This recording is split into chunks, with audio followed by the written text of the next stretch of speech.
And welcome to this edition of Assembly Calendar. I'm your host, Matt Vischer. Our guest today is New York State Assemblyman Bob Oakes, who represents the 130th Assembly District of Wayne, Cayuga, and Oswego counties. Thank you very much for joining us today. The Assemblyman is here to discuss the ongoing budget negotiations. We're now, as of this taping, in the fourth week of March, and the April 1st deadline is fast approaching. So we're going to get an update from the Assemblyman, who also is the chair of the Ways and Means Committee on the New York State Assembly minority. And sir, so take me through the process and where things, so we're going from the release of the budget proposal from the governor up until this point. Absolutely. The governor in January ended up presenting his executive budget, and that is a pretty large document and not a single one. It's multiple bills that the governor is putting together covering multiple areas of the budget. The governor's proposal, right around $143 billion. If you divide that into the number of people who live in New York State, 19 plus million, that's around $7,300 for every man, woman, and child in New York State that this budget spends. So a significant document. There's two types of bills that the governor presents. One is an appropriation bill that says how much money is going to be spent or that he's proposing to spend for a certain program, a certain item within the budget. And then there's what we call Article 7 bills because of the state constitution. Within that, in Article 7 of the state constitution, it says that you shall describe how you're going to spend those appropriations. So the Article 7 bills actually say we have education aid, but that education aid is going to be spent for certain programs and in a certain way. And so the governor put that together, I think it was January 22nd, made that proposal in front of the legislature. That started a series of budget hearings that the combined Senate and Assembly committees, Ways and Means and Senate Finance, met together, heard from people, got input. We were able to ask questions of commissioners that might have been there from the governor's or the executive's office to give us perspective on what is the governor thinking, how are they going forward, why did they do this, why didn't they do something else.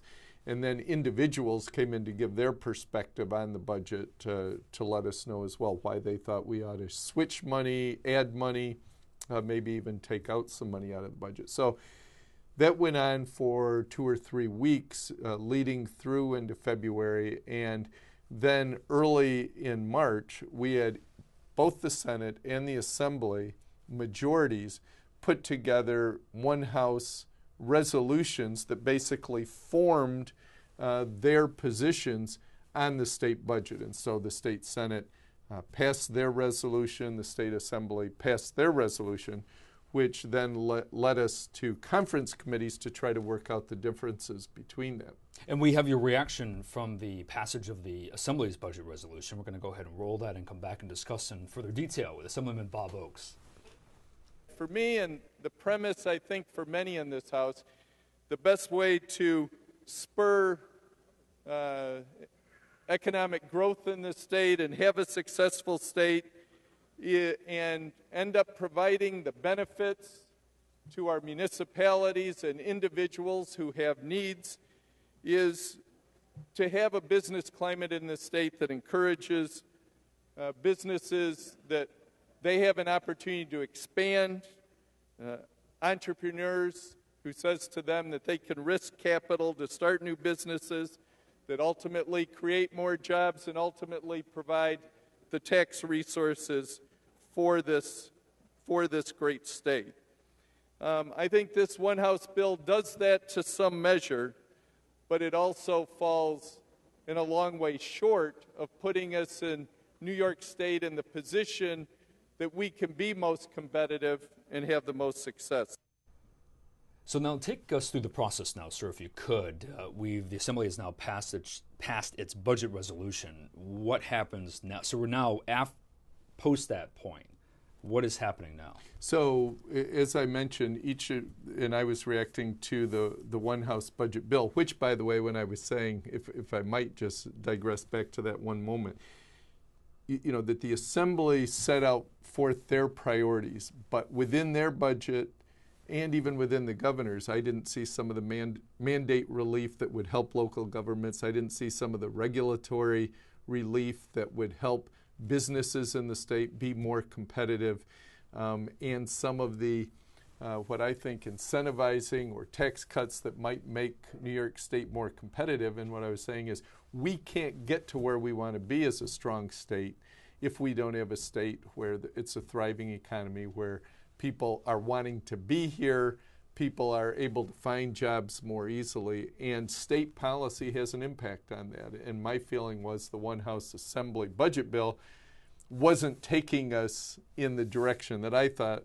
we ought to be going, but actually pulling us in a different direction. So be that as it may, we're now in the throes of trying to have this budget negotiated. The governor, with representatives, leadership from both the Assembly and Senate, have been meeting, trying to work out differences between the governor's perspective and the two one-house budget bills.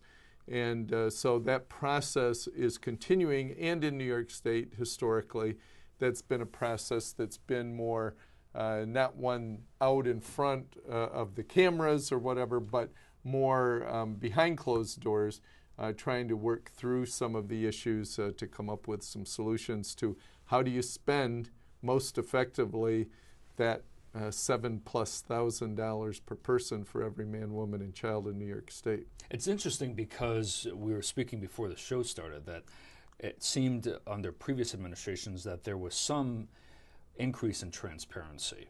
The public had more of a view of what happens, but some would argue that some things have to be negotiated behind closed doors. I mean, depending on your perspective.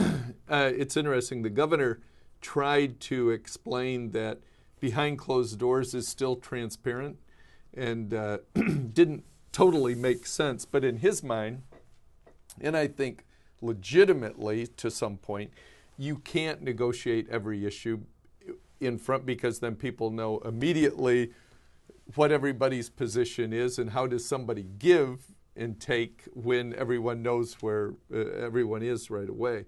But at the same time, it could be a more wide open process, at least taking into account more some of the minority perspectives. I think when you talk about transparency, having more people at the table, you can't have everybody at the table, but having more people at the table makes for better decisions in the end and provides for some greater transparency. But we have some things right now that are making this difficult to make a final product. And some of those are, I think, when you look at New York State, you have a new mayor in New York City.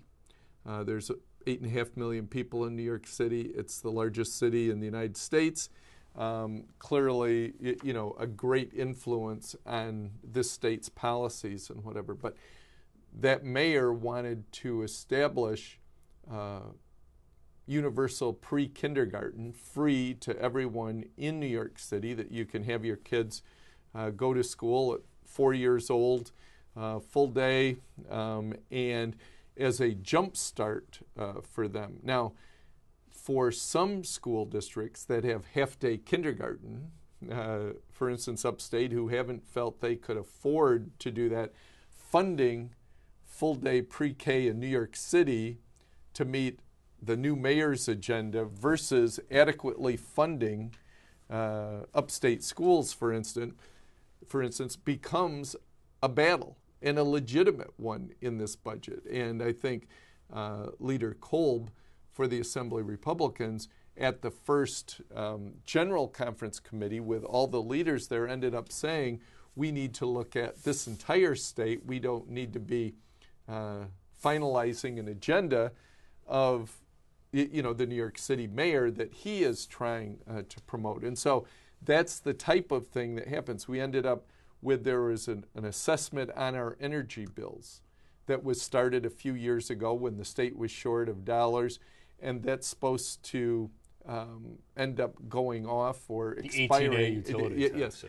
And we had made the shift. The governor had proposed it And we had agreed that as we start to take that off, we would have most effect if we focus that on some manufacturing businesses to ease that away so that they could be more competitive, keep jobs here, and hopefully grow jobs here.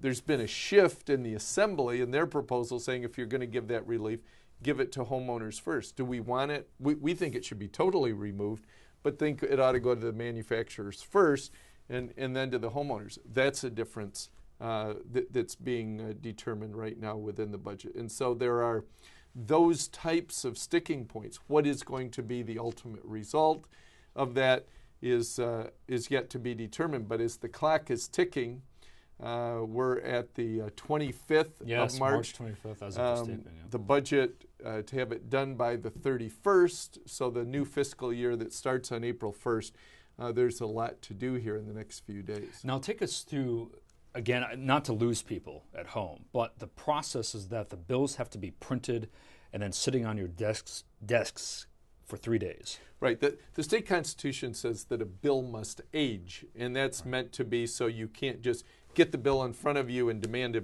vote immediately and then move on. However, we have seen that done with the message of necessities. There is the one option to that, or one time that you can divert from that, and that is when a governor issues a message of necessity. And of course, we saw that with the New York SAFE Act, where the bill was printed on the desk and was put before the legislature immediately. As part of the budget? No, that wasn't as part of the budget. That was a standalone. But right. So it has been used for the budget in other years as well. But so to your point, though, if it does age 3 days, if a bill was passed or was printed and ready for consideration tonight, which is Tuesday, it would have to be there Tuesday, Wednesday, Thursday to be live for a vote on Friday. And that would be taking us toward the weekend, as we're then the 31st is on Monday. So if a bill isn't printed by tonight, then it would push it to Saturday. If a bill's not printed until Thursday, it pushes it then to Sunday, and it could be pushed on to Monday. So those are uncertainties that we're dealing with right now. But if we're going to have a fourth on-time budget in a row, as the governor is really hoping, and I think the people of New York State deserve, you're going to need an agreement, bills printed by Thursday, so they can by Friday, so they can age Friday, Saturday, Sunday, and be eligible to be voted on by Monday the 31st. And again, within that, there are multiple budget bills, so we could see 2 or 3 bills printed tonight and some others not printed until Thursday. And how many bills are there? This year, I believe there's 8. There were 8 last year. Sometimes that's moved to 9 or 10 bills. And the reason for that is, again, there's multiple areas. So you have transportation, you have labor, you have education, and others. And some of them are lumped together in different parts, but public protection, health, there are multiple bills that we get to see. Good enough. A lot of great information, and we shall see what happens in the coming days. Thank you very much for joining us today, sir. Thank you. If you'd like to reach out to State Assemblyman Bob Oakes, you can do so by contacting his district office at 10 Leach Road, Lyons, New York, 14489. You can call him at 315-946-5166. You can email him at oaksr@assembly.state.ny.us. You can also reach Assemblyman Bob Oakes on Facebook at Assemblyman Oakes. You can do a search there on Facebook. Thank you very much for joining us today. Until next time, have a good one. Take care.